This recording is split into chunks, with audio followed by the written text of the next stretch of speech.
Hi, I'm Dr. Mitch Harlan, and welcome to the Truth Talks podcast. Today's episode is with a friend of mine, Marisa Padilla. Marisa, how are you?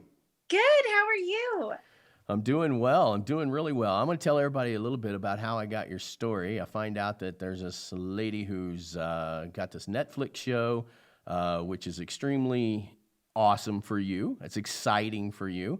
Looks like it's going to be huge. And every time I see something like that, I know that there's a story that leads up to it. So we made contact, got to do a pre-interview with you and your grandmother because we want to give her a shout out because I absolutely loved her.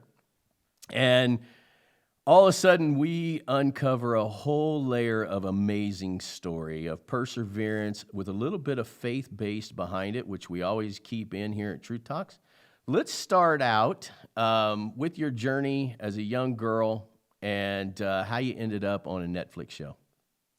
Okay. Well, as a young girl, I was always a big dreamer, and I didn't have a lot of friends. I was bullied. I couldn't understand why, because when you're little, you don't know why people or kids are being mean to you. But it was a great experience looking back now. It was still hard. However, just going to school, getting picked on, and just eating lunch with the teachers and the teacher staff because I was afraid of what the kids were going to tease me with in the lunch line and all of that. So that was a little difficult. I never really spoke about it to my parents or anything. I just kind of tried to process it and understand why or what was wrong with me and why they didn't like me. And moving forward, I continued to try to see the best. And God was my best friend. So I never had a moment where I accepted Christ into my life. He was my best friend when I was teeny tiny. And I just remember talking to him and letting him know. I used to get a lot of compliments on my eyes because I have blue eyes and dark hair. And I didn't understand why, because you're little, you don't really know why everybody stops to tell you have beautiful eyes. But I remember just having a little talk with him out my window. And I was just telling him, if they could just see you in my eyes, and see how great you are. And I just want to do your work. And that was just what started it all. I didn't know that telling, God that I wanted to do his work, I was going to actually go through a lot of heartache along the way, a lot of pain, a lot of learning how to pivot and figure out how to make the best out of certain situations at a very young age. But that is part of my journey, and that's what's led me to where I am today. So, Well, he certainly didn't pave that with the easy road, did he? no, he didn't. He definitely didn't. It was kind of a crazy time for sure.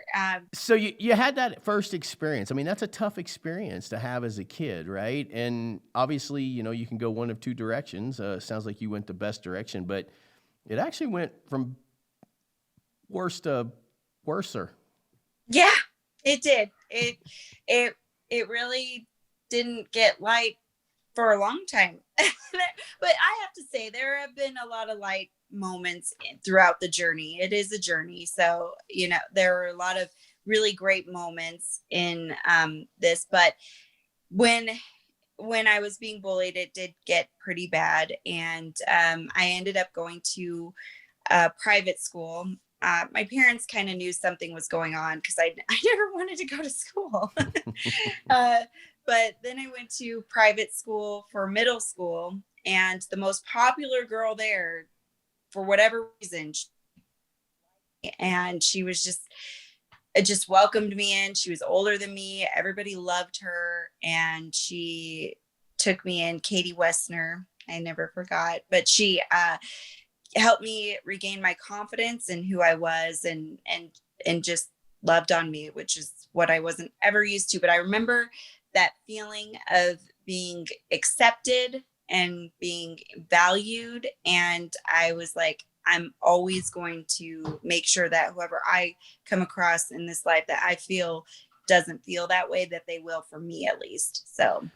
And that's why we love running a story just like yours on Truth Talks, because just as we're even getting barely into this and we're talking about this, I want my daughter to hear this. I want I want that kid. I always think about these school shootings that happen, and they always talk about the loner over there that was probably bullied and picked on. And what if somebody just went to him and said, "Hey, you know what?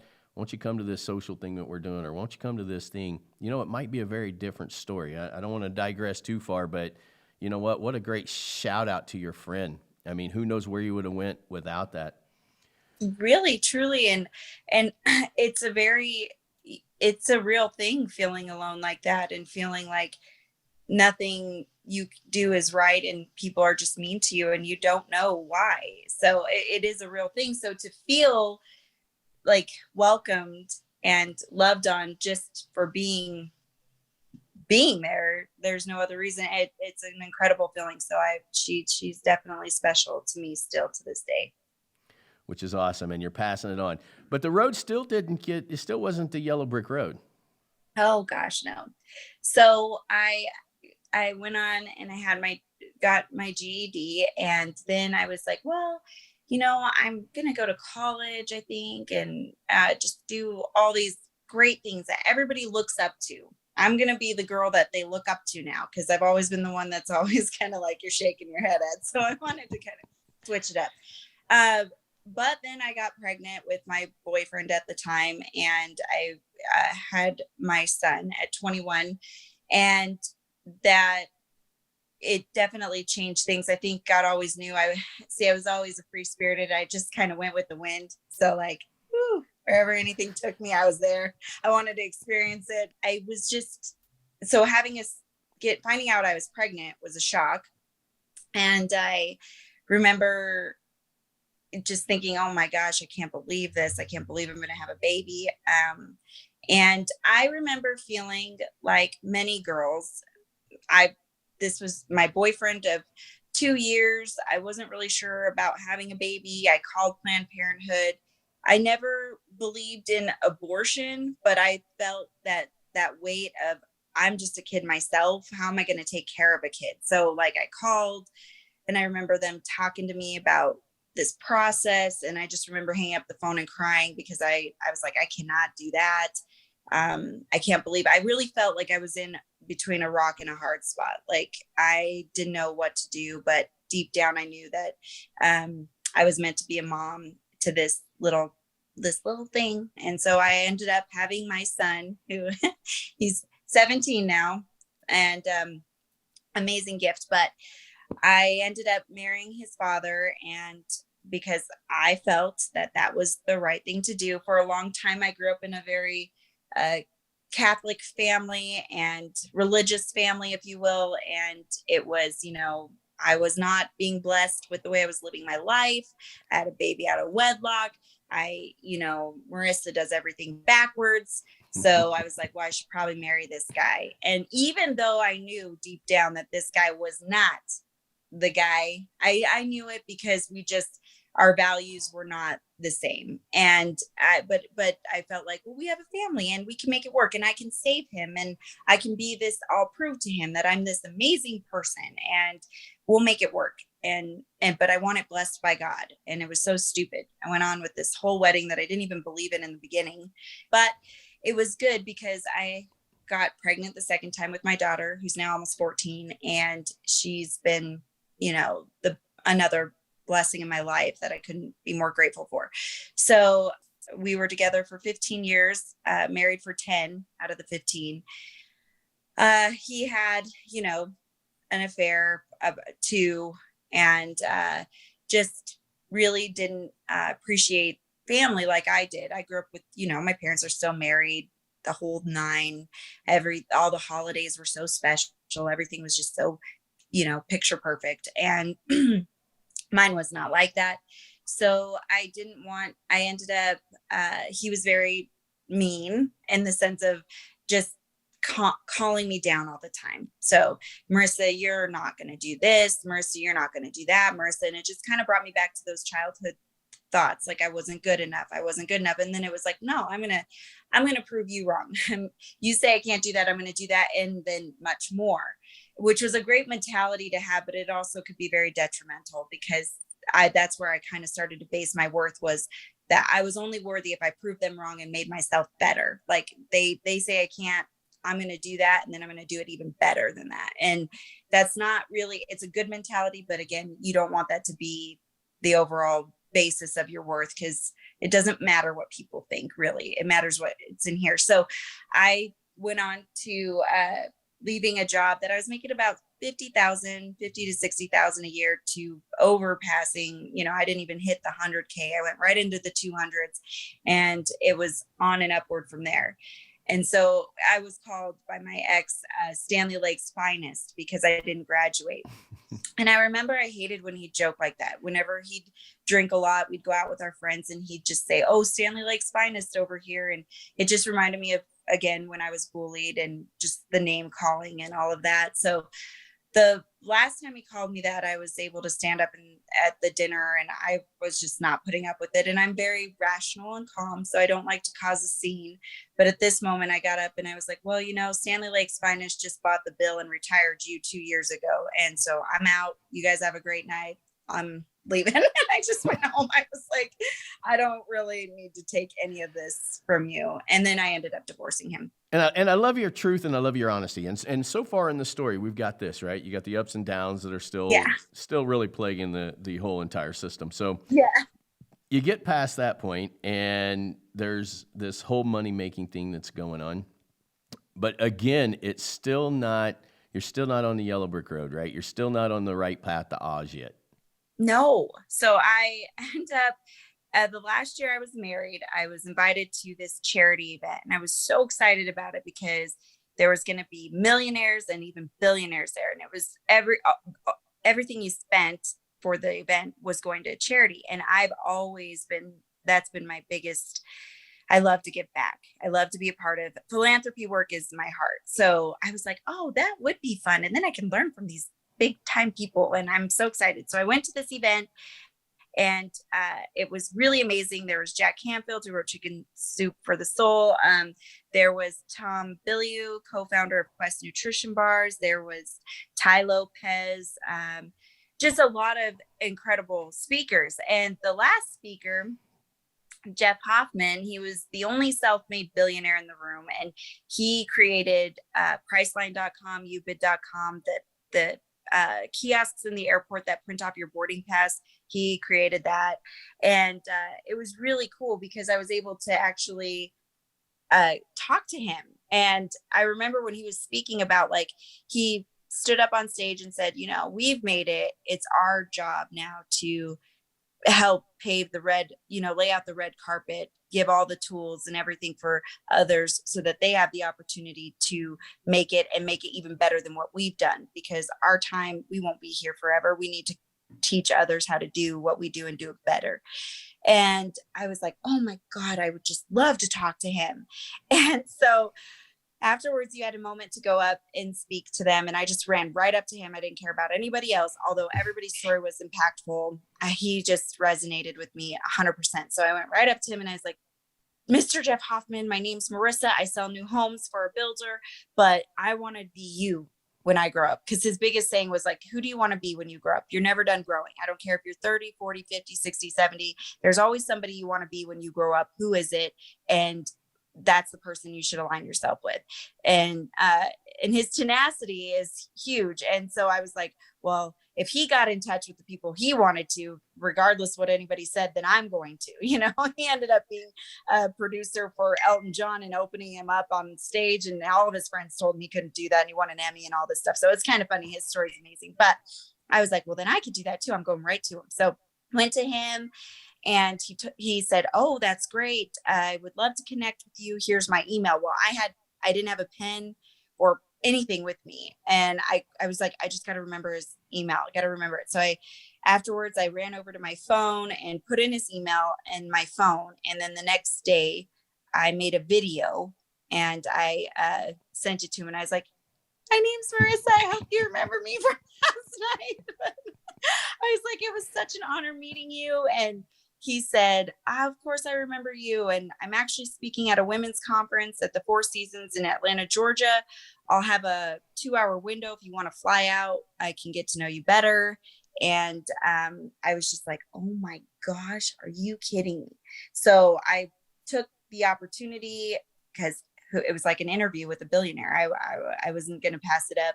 My ex at the time was like, oh my God, you're just going because you're trying to find a fast way to get to whatever. He just, no faith. And I was like, okay, whatever. I am going. I bought the ticket and I'm out. So I went. It was just a day trip. I flew out there. I spent a couple hours with him, just telling him my story, my passion, all of that. Then I flew back that night.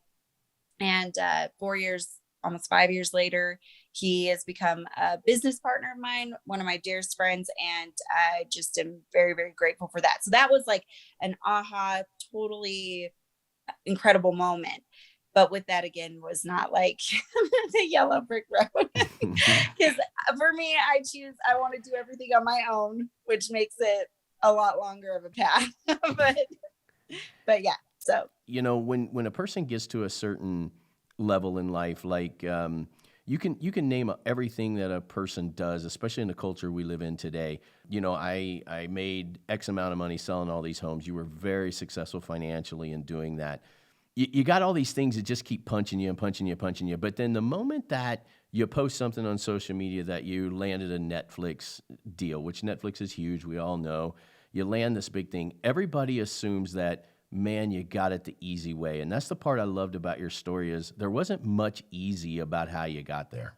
No, I don't know. If you saw my post the other day, I'm like, honestly, you'd be shocked if you heard how it landed for me.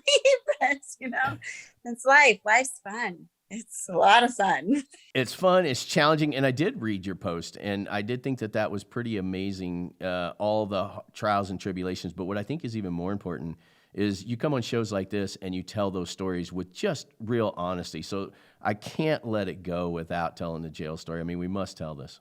Okay. Yeah, no, that's no problem. So this is kind of funny because speaking of Jeff Hoffman. So yes, I went to a women's event. It was a Friday and had some drinks. And then that night I drank. And then the next day I had errands to run with the kids. And that's what I was doing. And oddly enough, I wasn't in my car or anything like that, but police were called for a different incident. And I was there. And then they said, well, have you been driving? And I said, well, yeah. And then they wanted to do some tests outside and all this stuff. And they're like, well, your eyes are bloodshot. You smell of alcohol still. We're taking you in. And I was like, okay, but I wasn't in my truck, it's fine though. I tell the truth. I told them, and so I go and they book me.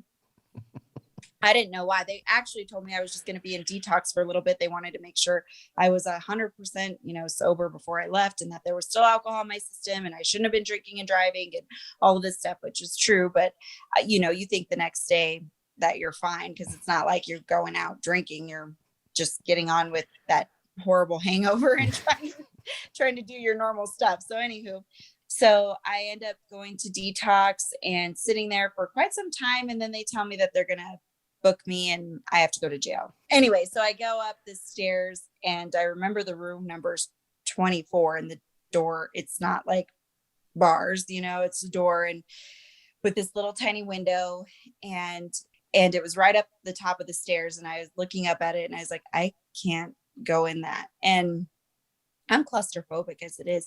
And so the police officer behind me that guards it was like, you need to go up those stairs and get in your room. And I was like, oh God, okay. So I'm like walking up the stairs and there's a girl looking through the window in the room. And I was like, oh my God.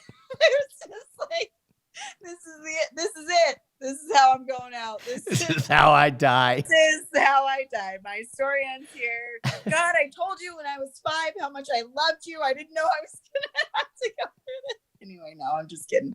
So no, you're not. That was going through your mind. I know, but I mean, like, it was all my decisions. That's why I love God. He gives you free will. He doesn't force your hand on anything, but he does correct you and protect you. But anyway, so I like see her peeking through the window and I'm like freaked out. And then the doors open and she's standing there in just her t-shirt and panties. And like, I just remember her thighs were tatted and nothing against tattoos. That's just something I remember. And I was like, oh my God, Oh my God. And so I stand over in the front of the door and I look at her and I'm like, excuse me, where's the panic button? Because I was fucking scared. And so, oops, I'm sorry. I didn't mean to say the F word. No, it's called Truth Talks. I don't even cuss. I'm so sorry, but I was scared. She shows me, I like peek my head over and I'm like, okay, I know where that is. That's good. And then she says, you have to come in and we have to close the door. And I remember saying, no, can't do it. She's like, well, we're going to get in a lot of trouble. And I was like, yeah, it's what I'm known for. So I'm not closing the door. So I was scared. And she's like, move your foot, because if you don't move my foot, like in the door, it's just like, if it doesn't close, we really are going to get in trouble. So finally I moved my foot, the door closed, and I'm sitting in this little cell and I'm like, I can't believe I'm here. And she asks me if she could have my dinner. It was toast, a bread and peanut butter or something. I was like, yeah, but can I keep my little grape juice because I'm parched? I was like, so stupid. And so she starts making my top bunk bed for me. And I'm thinking, I am like at a loss. I'm scared. I can't believe I'm in this room. I hated it. Ugh. And so then she asks me, do you believe in God? And I said, yes. And she said, well, do you think God's giving you a timeout? And I said, and she goes, not a punishing you type of timeout, a timeout where you have to be here with yourself and kind of reflect on why you're here. And I just thought, wow, I guess that is what this is. And she said, because you're not like the other ones that come through. And I was like, oh, well, that's good. I don't know. She's like, you actually, you're wondering how you got here, which most are wondering how they got caught. And you're wondering why you're here and what brought you here and stuff. So it was actually really good. I was able to talk with her, and she helped really shed some light on my situation. And I thought to myself, all the things that had led me to drinking too much on Friday, to doing, the day before all of that happened, to just a lot of things I wasn't dealing with because I was just on go mode. I just needed to make things happen. I had divorced at this time. I had opened up a business. I had closed it, put over 250,000, which to me was everything I had almost into that business. And it was all liquid. So no loans or anything. I lost all of it. And I was just trying to still be a mom, trying to still learn my life without having a family. Like, my life was a certain way for 15 years. And now I left that life, love my babies, trying to show my kids that you can still do what you believe in. And I'm opening this business and closing it, divorce, all these things that I just hadn't faced. I was just like, I got to keep going. I just got to keep going. It doesn't matter.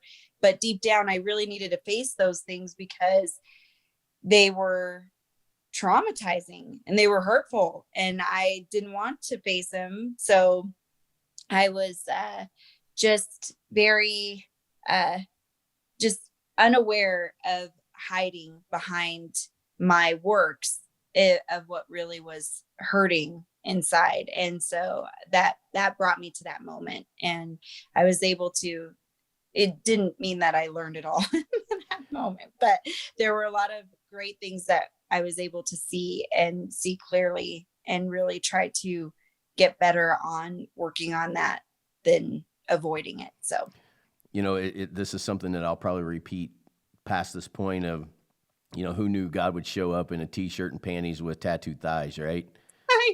It's almost mind blowing to me sometimes, like where that shows up. It's just incredible to me. So I want to take it now to land in this Netflix. Tell us about the Netflix show that you have. Okay. So Jeff Hoffman flew out to see me, and it was so embarrassing because I had the blower in my car. I'm so happy you're in my car. Don't mind me while I blow into my blower. Don't mind me while I blow in this thing to start my car. Oh God, it was so funny. He actually, thankfully, he knows me well enough, and he's just a non-judgmental guy anyway. He's seen it all. He travels all over the world, but he said, oh, you have to, and I go, I got a DUI. And he's like, oh, okay. And I was like, I know it's a rough go. And he goes, well, you know, that's a story that you should tell. And I was like, well, it's funny you say that because I actually had an epiphany. And he's like, oh, what's that? And I was like, well, I left selling homes. And he's like, good.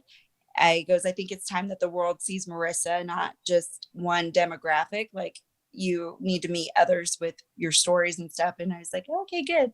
And I said, and I'm going to start a program called The Takeaway, because in every situation, every experience, there's a takeaway. And he goes, wow, when did you think of that? And I go, when I was in the tanning bed.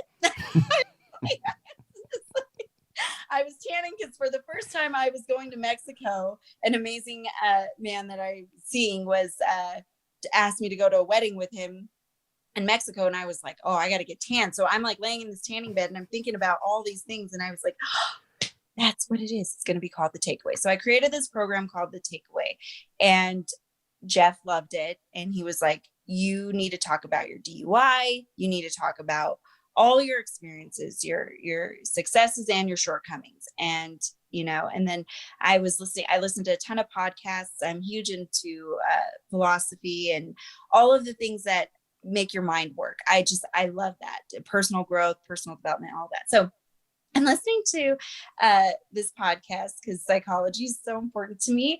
And I am blown away because this gentleman says your mess is your message or something like that. And I was like, oh my God, I am a dang mess. And I always want to use my mess as my message. So I start this thing, and it's so funny. I'm like, so my program's called The Takeaway, and then the tagline's your mess is your message. And I'm like, that is genius, because we don't learn anything if we don't go through hard times, and we're all going to go through them. So, and no matter whether you learn from them or not, you're still, your mess is still your message. So people are still seeing you for all that you are, whether you're continuing to make the same mistakes or you're growing from them. You are your story. So yeah, so I was just like, oh my God, I love this so much. This is it. So that was a year ago, or over a year ago. So I start launching The Takeaway. I want to go to workshops. Jeff's like, I'm going to help. I would love to partner with you in doing business development, because I was very successful in business and I loved using personal, because personal, it all goes together, you know? So, so he offered to co-host business classes with me, which was incredible. I'm like, oh my God, I have this billionaire who's going to fly out to Colorado and teach companies how to build billion-dollar companies, because that's what he does. And okay, this is so cool. That was a lot of work. Yeah,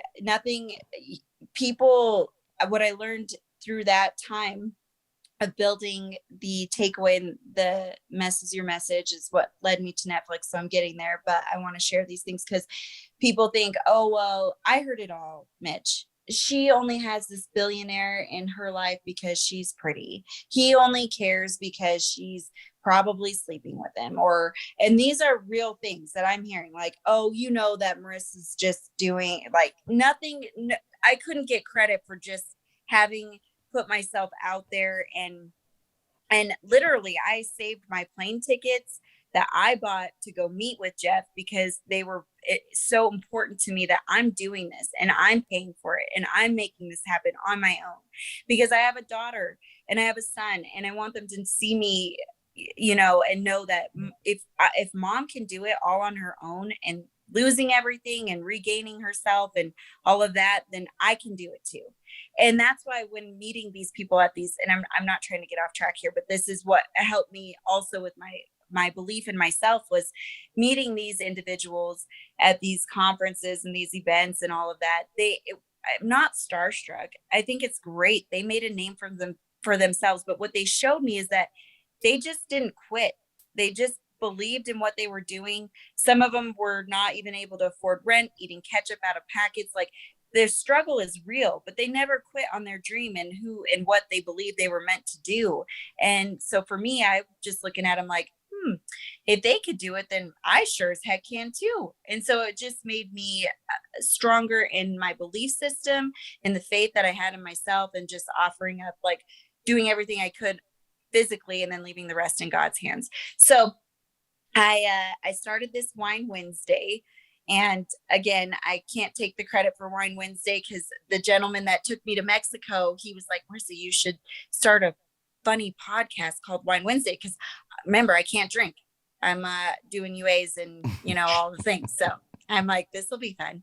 So I would cheers with my grape juice.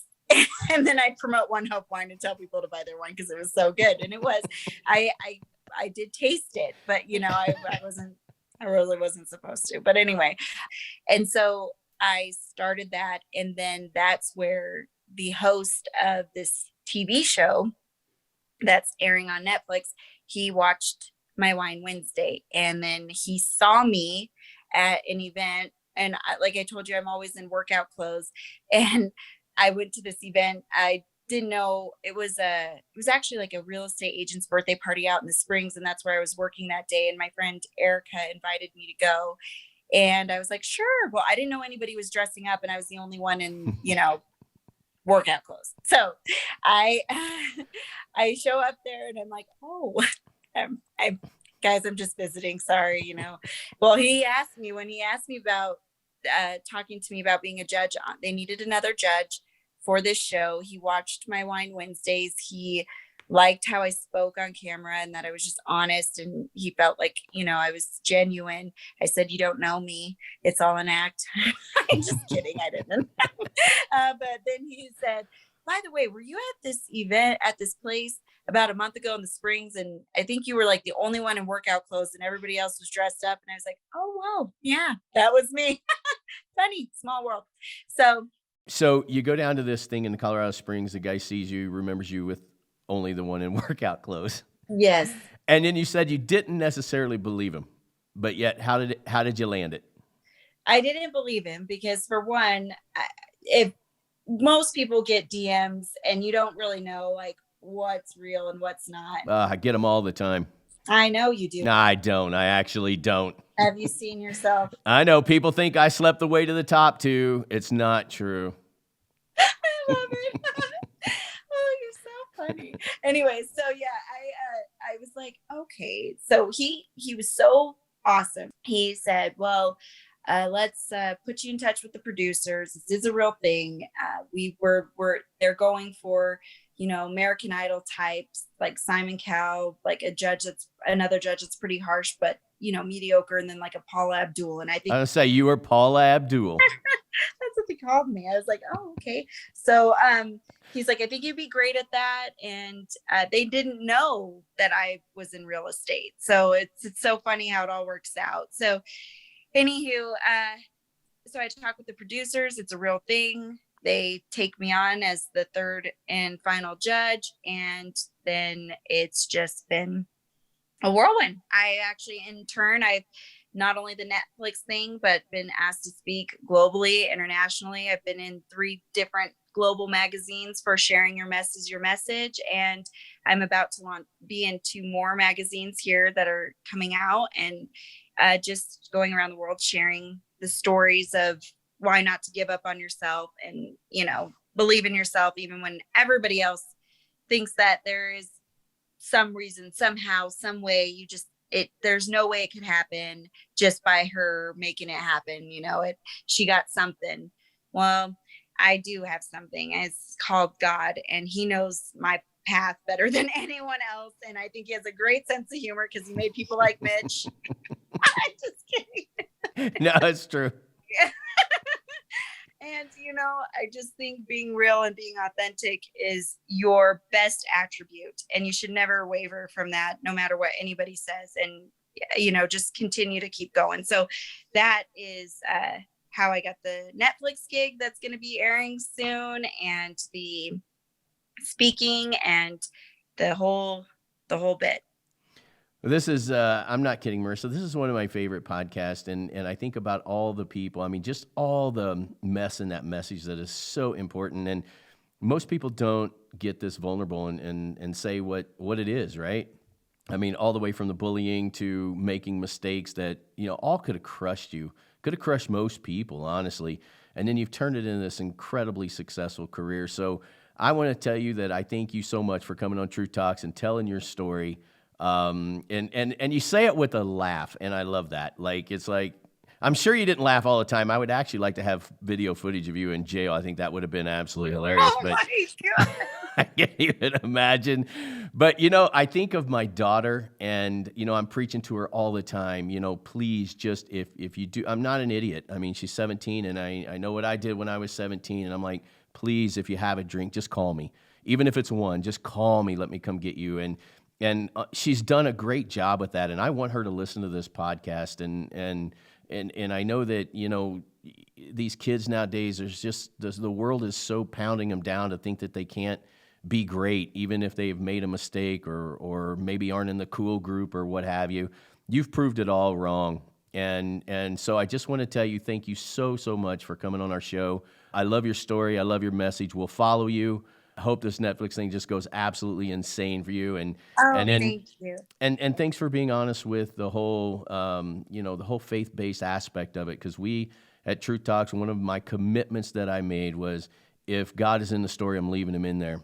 And that's what we're doing here. So again, thank you so much.